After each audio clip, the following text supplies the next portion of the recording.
ओम नमः शिवाय। मैं हूं एस्ट्रोलॉजर के एम सिन्हा और मैं अपने इस यूट्यूब चैनल पर आप सभी का हार्दिक स्वागत करता हूं। देखिए, हम लोग बात करेंगे सूर्य देव अपने परम नीच राशि में पहुंचेंगे। और अगर आप देखिएगा, सूर्य की जो परम नीच राशि होती है वो तुला राशि, यानी शुक्र की राशि तुला में जाकर सूर्य एकदम नीच के हो जाते हैं।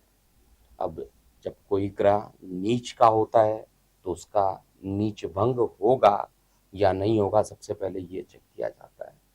तो पूरे राशि परिवर्तन में अगर आप देखिएगा तो शुक्र का जो गोचर इस समय वर्तमान में चल रहा है वो ऑलरेडी मंगल की राशि वृश्चिक में गोचर कर रहे हैं। तो सूर्य का नीच भंग केवल चंद्रमा कर सकते हैं, वो भी केंद्र में। जब गोचर में चंद्रमा सूर्य से केंद्र में आएंगे तभी कुछ दिन ऐसा होगा जब इनका नीच भंग होगा, वैसे इनका नीच भंग नहीं होने वाला है। अब सूर्य नीच भंग नहीं करेंगे तो पूरे महीने इसका क्या परिवर्तन होगा, इसका क्या प्रभाव होगा, क्योंकि सूर्य देव का जो परिवर्तन हो रहा है वो 16 नवंबर तक रहेगा। इस बीच में कई ग्रहों का राशि परिवर्तन भी होगा। सेनापति मंगल 20 अक्टूबर को परम नीच के हो जाएंगे। राजा की उपाधि जिस ग्रह को दी गई है वो सूर्य देवता है। सूर्य देवता अग्नि के कारक माने जाते हैं, आत्मविश्वास के कारक माने जाते हैं, आत्मा के कारक माने जाते हैं, प्रथम भाव के कारक माने जाते हैं और हड्डियों के कारक, आंख की रोशनी के कारक माने जाते हैं। पित्त के भी ये कारक होते हैं। तो बहुत सारी चीजों के लिए कहा जाए सूर्य रिस्पॉन्सिबल होते हैं। अब इनका गोचर हो रहा है, प्रत्येक वर्ष लगभग इसी समय के आसपास ये परम नीच के हो जाते हैं। और जब ये परम नीच के होते हैं तो इनका क्या प्रभाव रहता है। हर साल सूर्य, बुध और शुक्र की स्थिति सामान्यतः एक घर आगे या एक घर पीछे हो सकती है, लेकिन बाकी ग्रहों की स्थिति अलग अलग होती है। तो आप पर इसका क्या प्रभाव पड़ेगा, अगर आप इस वीडियो को लग्न या राशि दोनों से देखना चाहते हैं, आप इस वीडियो को देख सकते हैं। तो सबसे पहले हम लोग बात करने वाले हैं कि क्या क्या परिवर्तन होगा। 20 को मंगल का राशि परिवर्तन और 29 को बुध का राशि परिवर्तन हो जाएगा। 7 नवंबर को शुक्र भी राशि परिवर्तन करके धनु में चले जाएंगे। तो सूर्य की जो उपस्थिति बनी हुई थी केतु के साथ, ये कम से कम जो नकारात्मक थी वो खत्म हो रही है। अब सूर्य नीच के हो रहे हैं, लेकिन नीच का सूर्य 7वीं दृष्टि से उच्च, जो उनकी उच्च दृष्टि है उससे किसी ना किसी भाव को देखेंगे। तो आप पर इनका क्या प्रभाव होगा आइए हम समझते हैं। और डिस्प्ले में आपको चार्ट भी दिखाया जा रहा है। सबसे पहले मेष लग्न की बात करते हैं। देखिए, मेष लग्न में बेसिकली सूर्य कहाँ पर नीच के हो रहा है, आपके सप्तम भाव में। सप्तम भाव आपको पता होगा, सप्तम भाव को ज्योतिष में काम वासना, आपके वैवाहिक जीवन और साथ में आपके बिजनेस पार्टनर, लाइफ पार्टनर, इन सभी को बताता है। इवन दैनिक रोजगार को भी सप्तम भाव से देखा जाता है। सप्तम भाव में रहेंगे तो पारिवारिक जीवन में कलह उत्पन्न कर देंगे, दैनिक रोजगार में कई प्रकार की परेशानियां उत्पन्न होंगी, विशेष रूप से उन सभी के लिए जो कि गवर्नमेंट से डायरेक्टली इनडायरेक्टली रिलेट करते हैं, उनको कुछ ना कुछ परेशानी हो सकती है। अगर आप बिजनेस करते हैं तो बिजनेस में भी किसी प्रकार का डिस्प्यूट हो सकता है, तो इस समय बेहद सावधानी बरतनी चाहिए आपको। और साथ में सूर्य देवता जो है, क्योंकि मेष लग्न की कुंडली देखिएगा तो पंचम त्रिकोण के मालिक माने जाते हैं, अत्यंत योग कारक हैं। अगर आप मेष लग्न के हैं तो निश्चित रूप से संतान को लेकर ये नीच राशि में पहुंच गए हैं, तो संतान को लेकर, आपकी पढ़ाई को लेकर, प्रेम प्रसंग को लेकर ये नीचस्थ चल रहे हैं। तो इस समय संतान को लेकर किसी प्रकार की परेशानी उत्पन्न हो सकती है। हड्डियों में दर्द होना या इम्यूनिटी पावर कम होना, यह सूर्य का राशि परिवर्तन आपको देने वाला है। लेकिन इसकी उच्च दृष्टि आपके लग्न में पड़ेगी। प्रथम भाव के कारक भी माने जाते हैं, तो प्रथम भाव को देखेंगे तो आपके अंदर सूर्य की जो ऊर्जा होती है, आप एनर्जेटिक रहिएगा। हालांकि सूर्य सप्तम भाव से संबंधित आपको खराब रिजल्ट दे रहे हैं, उसी समय सूर्य लग्न को देखेंगे, आपकी जो पर्सनालिटी होगी आप खुद महसूस करेंगे पहले के रिस्पेक्ट में ज़्यादा सही हो रहा है। आत्मविश्वास, इस विपरीत परिस्थिति में भी आत्मविश्वास जो रहेगा आपको कि हर चीज़ नेगेटिव हो रहा है, लेकिन फिर भी जो आत्मविश्वास है वो बढ़ा रहेगा। इसके अलावा आप स्पष्ट वक्ता रहेंगे, इस समय जो भी दिल में होगा एकदम साफ साफ बताने वाले होंगे, और स्ट्रेट फॉरवर्ड भी आप इस समय कुछ बोल सकते हैं। कई लोग आपको अहंकारी स्वभाव का भी समझ सकते हैं, लेकिन इस समय जो गोचर चल रहा है सूर्य के कारण, एटलीस्ट कहा जाए तो सूर्य का जो राशि परिवर्तन है आपके लिए ओवरऑल मिश्रित परिणाम देगा। लग्न में उच्च दृष्टि देखना, यानी विद्यार्थी वर्गों को जहाँ पर परेशानी हो रही थी स्वास्थ्य को लेकर, वही पढ़ाई को लेकर कुछ ना कुछ रुकावट के बाद लेकिन काम आपके बनेंगे। जो भी चीज़ें परेशानी चल रही थी उन परेशानी वाली चीज़ों में कुछ राहत देने के लिए आपको इस समय कुछ उपाय करना चाहिए। आपको सबसे पहले तो आदित्य हृदय स्त्रोत का जरूर पाठ कीजिए। सूर्य देव को प्रतिदिन आपको वैसे भी जल देना चाहिए। सूर्य उदय के आसपास उठिए, ब्रह्म मुहूर्त में उठिए, और सूर्य देव के जो नाम होते हैं या आदित्य हृदय स्त्रोत का अगर आप पाठ कर सकते हैं सूर्योदय के समय में तो आपके लिए बेहद अच्छा रहेगा। वृषभ लग्न की बात करते हैं। देखिए, वृषभ लग्न में सूर्य देवता बुध के साथ आपके षष्ठम भाव में जा रहे हैं, आपको चार्ट में भी दिख रहा होगा। सिक्स्थ भाव में सूर्य का जाना, और मालिक क्या है वृषभ लग्न में, आपके प्रॉपर्टी को लेकर सिक्स्थ हाउस में जाकर बना जा रहे हैं। नीच के रहेंगे लेकिन शत्रुहंता योग का फॉर्मेशन करेंगे, और शत्रुहंता योग बनाने के कारण कुछ ना कुछ प्रॉपर्टी से संबंधित जो न्यायिक मामले हैं उसमें आपको सफलता भी देने वाले हैं।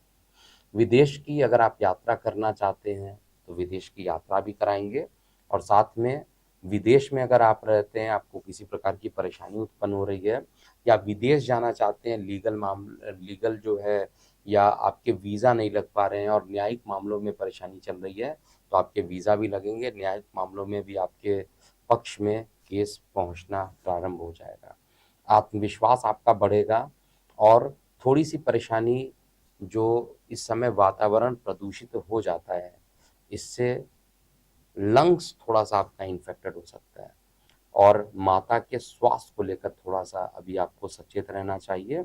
ओवरऑल गोचर अभी भी आपके पक्ष में रहने वाला है। मिथुन लग्न की बात करते हैं। देखिए, मिथुन लग्न में सूर्य नीच के हो रहे हैं, और कहाँ पर हो रहे हैं, आपके फिफ्थ हाउस में। मतलब आपके जीवन साथी, आपके लव रोमांस अगर आपके हैं तो कुछ ना कुछ लव रोमांस में अवरोध उत्पन्न होंगे। इस समय ज़्यादा टेंशन सूर्य आपको यहाँ पर देंगे। विशेष रूप से अगर मिथुन लग्न, मिथुन राशि के जातक आप हैं तो इस समय आपके प्रेम प्रसंग को लेकर ज़्यादा परेशानी उत्पन्न होगी, और साथ में उदर संबंधित जो परेशानी रहेगी वो भी बढ़ जाएगी। इसके अलावा जो सबसे महत्वपूर्ण चीज़ें होने वाली हैं वो, अगर आप गर्भवती महिला हैं तो गर्भवती हैं तो गर्भ हानि के योग यहाँ पर सूर्यदेव बना देते हैं, इसलिए आपको गर्भ रक्षा कवच का पाठ हमेशा करना चाहिए। इसके अलावा आय के जो साधन होंगे वो अप्रत्यक्ष रूप से आपके बढ़ेंगे। बड़े भाई बहन, छोटे भाई बहन दोनों का सहयोग मिलेगा, और आपके नेम फेम इस समय ज़्यादा बढ़ने वाले हैं। तो ओवरऑल कहा जाए तो कुछ मामलों में आपको सावधानी रखनी है, लेकिन आय के लिए और पराक्रम के लिए बड़े भाई हों या छोटे भाई बहन हों, उनका सहयोग मिलना या मित्रों का सहयोग मिलना और आपके पराक्रम को बढ़ाना, ये सभी कुछ अभी है। तो आप इस समय कॉन्फिडेंट ज़्यादा रहेंगे, लेकिन फिर भी जो गर्भवती महिलाएं हैं उनको गर्भहानि के दोष यहाँ पर बनते हैं, और साथ में इस समय न्यायिक मामलों की तरफ अगर आप जाएंगे तो अच्छा नहीं है। कर्क लगन, कर्क राशि वाले जातकों के लिए कैसा रहेगा ये समझते हैं। देखिए, सूर्य बुध दोनों इस समय आपके फोर्थ हाउस में जाकर बैठे हुए हैं, तो फोर्थ हाउस जो है आपके जन्म स्थान का को माना जाता है, वहां पर नीच के सूर्य हो रहे हैं, और सूर्य आपके लिए मारक ग्रह भी माने जाते हैं, द्वितीय भाव के मालिक होते हैं। धन को लेकर खुद सुख स्थान पर बैठे हैं लेकिन नीच के होकर बैठे हैं, तो इस समय धन को लेकर कुछ समस्याएं उत्पन्न हो सकती है। विशेष रूप से धन अर्जन करने में आपको थोड़ी परेशानी उत्पन्न हो सकती है। लेकिन सेम टाइम पर सूर्य जो है दशम भावों को देख रहे हैं, उच्च को देख रहे हैं, यानी धन को कुछ रुकावट के साथ, अगर आप अपने जन्म स्थान पर हैं तो धन का जो संग्रह होगा उसमें आपको परेशानी होगा। अगर आप जन्म स्थान से काफ़ी दूर रहते हैं तो ऐसे कंडीशन में आपको विदेशों से या कहीं ना कहीं बिजनेस पार्टनर, कहीं किसी ना किसी तरीके से आपका जो धनार्जन है वो बढ़ेगा, धन का अर्जन बढ़ेगा। और इस समय किसी प्रकार के एक बड़े स्थान परिवर्तन का योग भी सूर्य और बुध मिलकर यहाँ पर बना रहे हैं। विशेष रूप से ये एक ऐसा समय है जो लंग्स में सूर्य देवता जा रहे हैं और सूर्य सेपरेटिंग ग्रह माने जाते हैं। तो इस समय आपको अपने स्वास्थ्य को लेकर, विशेष रूप से जो लोग रेस्पायरेटरी डिसीजेस से जूझ रहे हैं, जिनको अस्थमा है, ब्रोंकाइटिस है, उन सभी लोगों को इस समय विशेष रूप से सावधानी बरतनी चाहिए।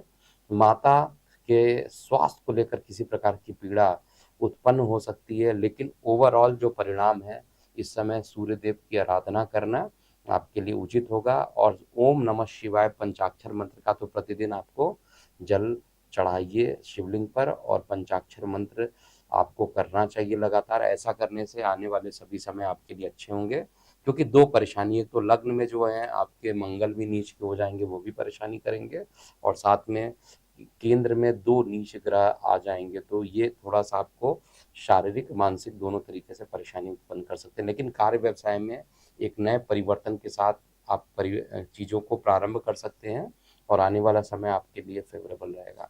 सिंह लग्न, सिंह राशि वाले जातकों के लिए कैसा ये प्रभाव होगा, ये समझते हैं।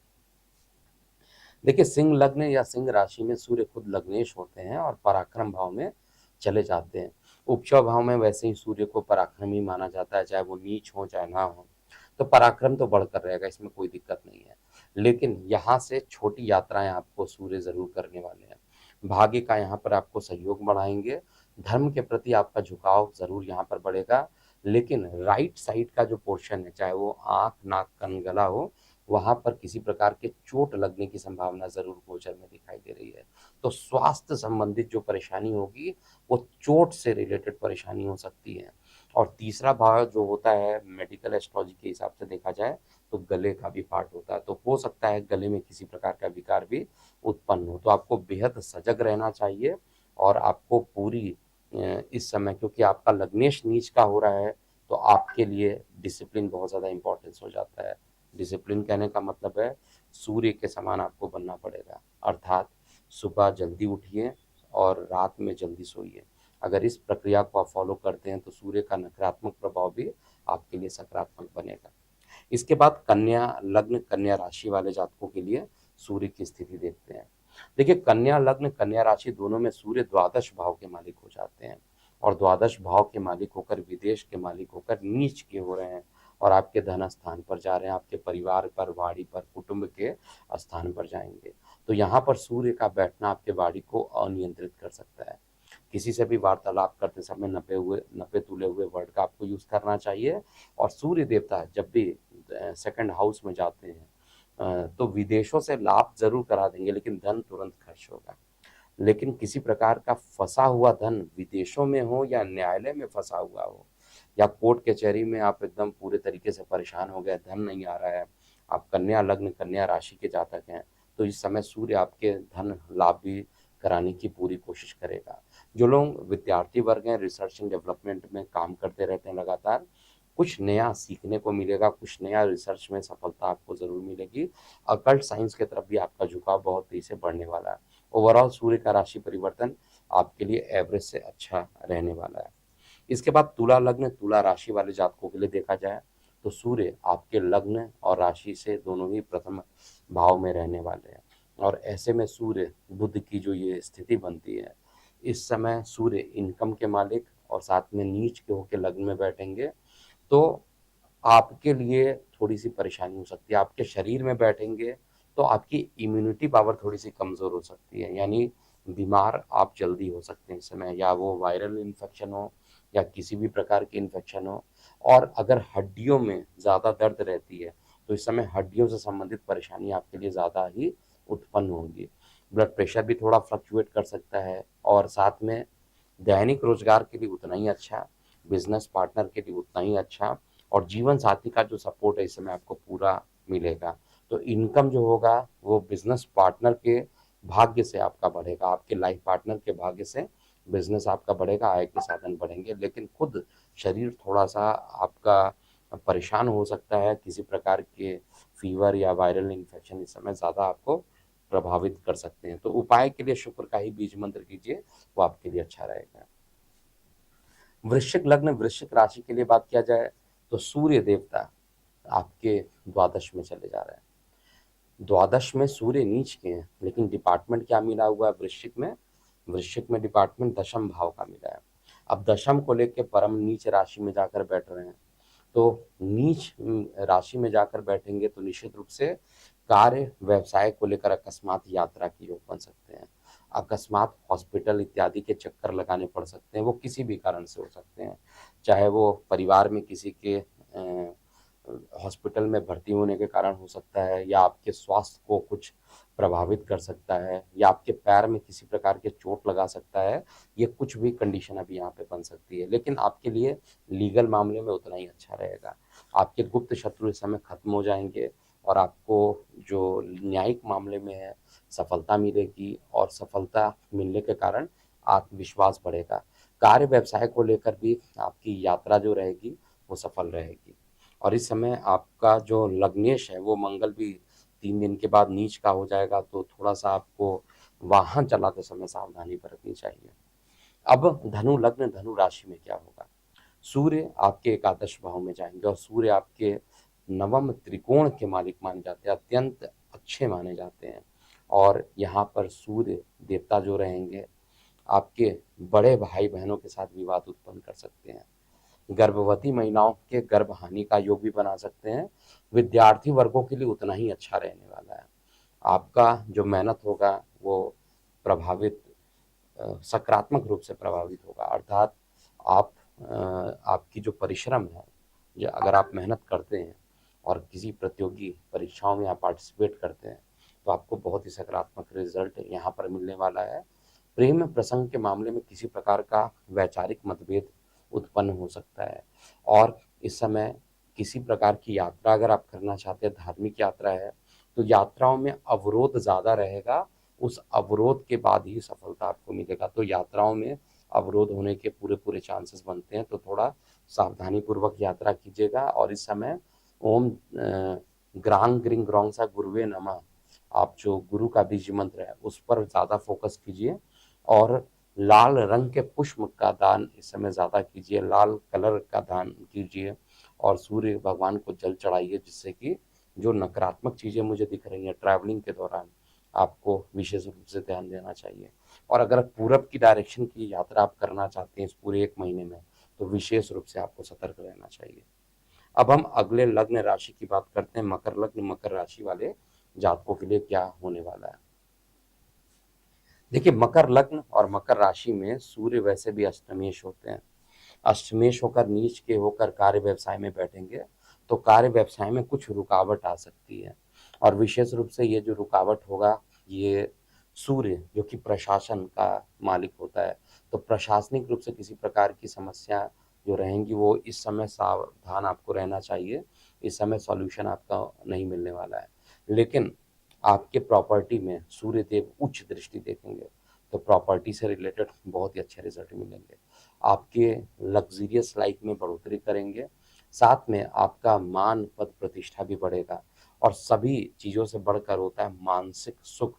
कोई एक बड़ी चीज़ें जो कि आप परेशान थे काफ़ी दिनों से, उसमें रिलैक्सेशन मिलेगी, और साथ में आपका मानसिक सुख बढ़ेगा, जो कि हर सुख से बड़ा सुख माना जाता है। और इसके अलावा जो कार्य व्यवसाय में है, थोड़ा अध्यात्म की तरफ भी आपका झुकाव बढ़ेगा। विद्यार्थी वर्ग हैं तो उनको थोड़ा सा कठिनाई के साथ रिसर्च एंड डेवलपमेंट में सफलता मिलती हुई दिखाई दे रही है। आपको इस समय शनि का ही बीज मंत्र करना ज़्यादा उपयोगी रहेगा। कुंभ लग्न, कुंभ राशि वाले जातकों के लिए क्या रहेगा उसको भी समझते हैं। देखिए, कुंभ लग्न, कुंभ राशि में सूर्य और बुध की जो स्थिति बनेगी वो आपके नवम भाव में रहेंगे। बुध तो कुछ दिनों के बाद राशि परिवर्तन कर लेंगे, लेकिन सूर्य आपके नीचस्थ राशि में चले जाएंगे, आपके जीवन साथी को लेकर नीचस्थ राशि में जाएंगे। तो इस समय शेयर सट्टा लॉटरी में आपको परेशानी बहुत ज़्यादा दे देंगे, इसलिए थोड़ा सा दूर रहिए शेयर सट्टा लॉटरी से, तो ज़्यादा आपके लिए अच्छा रहेगा। सबसे पहला ये एडवाइस मैं दूंगा। इस समय पिता को लेकर किसी प्रकार की परेशानी उत्पन्न हो सकती है कुंभ लग्न में। इस समय शरीर में हड्डियों में दर्द काफ़ी बढ़ सकता है, आंखों की रोशनियां भी प्रभावित होंगी, लेकिन मित्र रिश्तेदार और पराक्रम दोनों ही आपका बढ़ाएगा। तो इस समय मित्रों की एडवाइस ज़रूर लीजिए। इस समय मित्र रिश्तेदार ही आपको गाइडेंस दे सकते हैं, और जीवन साथी के साथ किसी प्रकार का अलगाव हो सकता है, तो थोड़ा सा सावधानी पूर्वक काम कीजिए, और शनि का ही बीज मंत्र इस समय आपको करना चाहिए। अंतिम लग्न राशि की बात करते हैं, मीन लग्न और मीन राशि वाले जातकों के लिए कैसा ये प्रभाव होगा। तो देखिए, मीन लग्न मीन राशि दोनों जातकों के लिए सूर्य अष्टम में चले जा रहे हैं। अष्टमष्ट भाव में सूर्य जो होता है उसको दोष नहीं लगता है, नीच के हैं, नीच भंग नहीं कर रहे हैं, इसलिए सूर्य का जो प्रयोग रहेगा यहाँ पर उपस्थिति, इस समय अकल्ट साइंस में आपको सक्सेस नहीं मिलेगा। रिसर्च एंड डेवलपमेंट में भी काफ़ी परेशानियों के साथ आपको सफलता मिलेगी। विपरीत राजयोग की कंडीशन तो थोड़े बना रहे हैं, लेकिन आपका लग्नेश बृहस्पति कहा जाए तो पराक्रम में जाकर बैठा हुआ है। अगर यही केंद्र में रहता है तो दिशा बली रहता तो काफ़ी अच्छा रिजल्ट रहता, लेकिन ये केंद्र में नहीं है, दिशा बली भी नहीं है, तो विपरीत राजयोग पूरे तरीके से नहीं बनेगा। फिर भी न्यायिक मामलों में सफलता दे देगा और आपके आत्मविश्वास को बढ़ाएगा। केवल परेशानी किसी भी रिस्की काम को इस ड्यूरेशन में नहीं करना चाहिए, और रिस्की काम को करेंगे तो थोड़ी सी परेशानी बढ़ेगी। और वैसे भी संतान को लेकर कुछ चिंताएं ज़्यादा इस समय मीन लग्न मीन राशि वाले जातकों को ज़्यादा रहेगी। इस समय आपको दो उपाय करना चाहिए। एक तो बजरंग बली को प्रत्येक सोमवार जितने भी पढ़ते हैं इस ड्यूरेशन में उनको चोला चढ़ाइए, और साथ में आप कोशिश कीजिए कि गुरु यानी देवगुरु बृहस्पति के लिए विष्णु देव की आराधना कीजिए, विष्णु मंदिर जाइए, वहाँ पर पीले पुष्प अर्पित कीजिए और उनका आशीर्वाद लीजिए, विष्णु भगवान का, लक्ष्मी माता का आशीर्वाद लीजिए, जिससे कि ये जो राशि परिवर्तन है आपके लिए अनुकूल रहे। तो ये था पूरा अगले 1 महीने तक जो सूर्य का राशि परिवर्तन है, क्योंकि सूर्य तुला राशि में रहेंगे, और तुला राशि में चित्रा, विशाखा, ये स्वाति, ये तीनों ही नक्षत्र आते हैं। तो इन पूरे नक्षत्रों का जो रिजल्टेंट प्रभाव है उसको स्पष्ट किया जा रहा है। अगर आपको ये वीडियो अच्छा लगता है तो वीडियो को शेयर कीजिएगा, लाइक कीजिएगा, और इस चैनल को सब्सक्राइब कीजिएगा। अभी के लिए इतना ही। मैं हूँ एस्ट्रोलॉजर के एम सिन्हा। ओम नमः शिवाय।